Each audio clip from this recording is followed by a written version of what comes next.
Yo, Mulata brand Ndi Davi Ndatochua ndiko zvivai Niyapura niyazvipa Tanubona zvena itai Buchilo hanu hovipa Mara ndozvilipai Usikale zvitoliza Ini tichanifilai Nemungana wa uzvipa Yo, ningafuna mungana mara lufuno asina Vengo uhoya, zvivanga buswina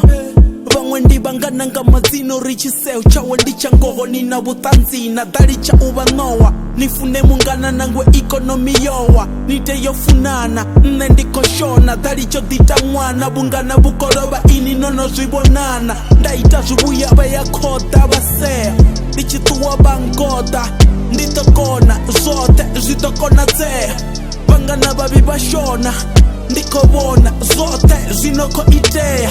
Vazulela unjonja Eziboshota zwanga ndiya bangwadera Maraka zwabo bayagonda Ndatochua ndiko zvivai Niyapura niyazvipa Tanubona zvena itai Buchilo hanu hovipa Mara ndozvilipai Usikale zvitoliza Ini tichanifilai Nemungana wa uzvipa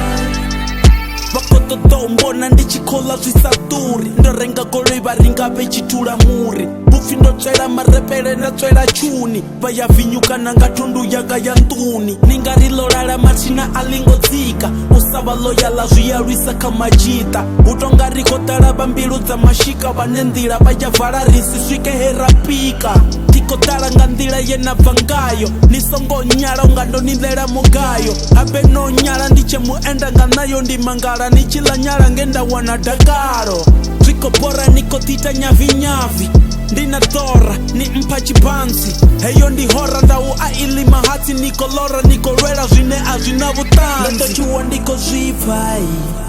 Niyapura niyazvipa Tanubona zvena itai Buchilo hanu hovipa